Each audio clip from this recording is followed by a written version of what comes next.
నీకు సక్సెస్ రాకపోతే పక్కోడి సక్సెస్ మీద పడి ఎడవడని ఏమంటారు? నీకు చేతకాంది ఇంకొకటి చేసి చూపిస్తే అప్పుడు నీ కడుపు మంటని ఏమంటారు?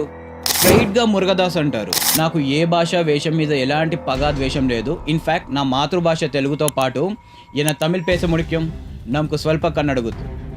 ఈ విశ్లేషణ ఒక వ్యక్తి వరకే. ఒక వ్యక్తి చేసిన వ్యక్తిగత కామెంట్కి నా పర్సనల్ కౌంటర్ మాత్రమే. అనవసరంగా మళ్ళీ దీన్ని మార్వాడి మూమెంట్ లాగా నేషనల్ ఇష్యూ చేయకండి.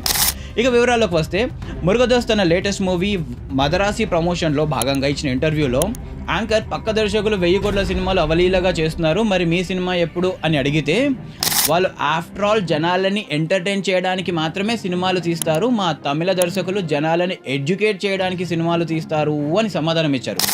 ఇదేదో వాళ్ళు కప్ గెలిచారు, మేము హృదయాలు గెలిచామన్నట్లేదు. ఇలా అవతల వారి మనోభావాలు హర్ట్ అయ్యేలా మాట్లాడడం ఈయనకి కొత్త ఏం కాదు. కొద్దిసేపు మంచి మర్యాద పక్కన పెట్టి ఇగోతో మాట్లాడితే, రీసెంట్గా రిలీజ్ అయిన తమిళ సినిమాలు తగ్ లైఫ్ చూసి ఏం నేర్చుకోవాలి? రెట్రో ఏం నేర్పించింది? తంగలాన్, విదయమురిచి, వనంగాన్, కాదలిక నిర్మల్లై, కంగువా ఇంకా ఉన్నాయి. అండ్ ఇవన్నీ 2025లో రిలీజ్ అయిన సగం సినిమాలే.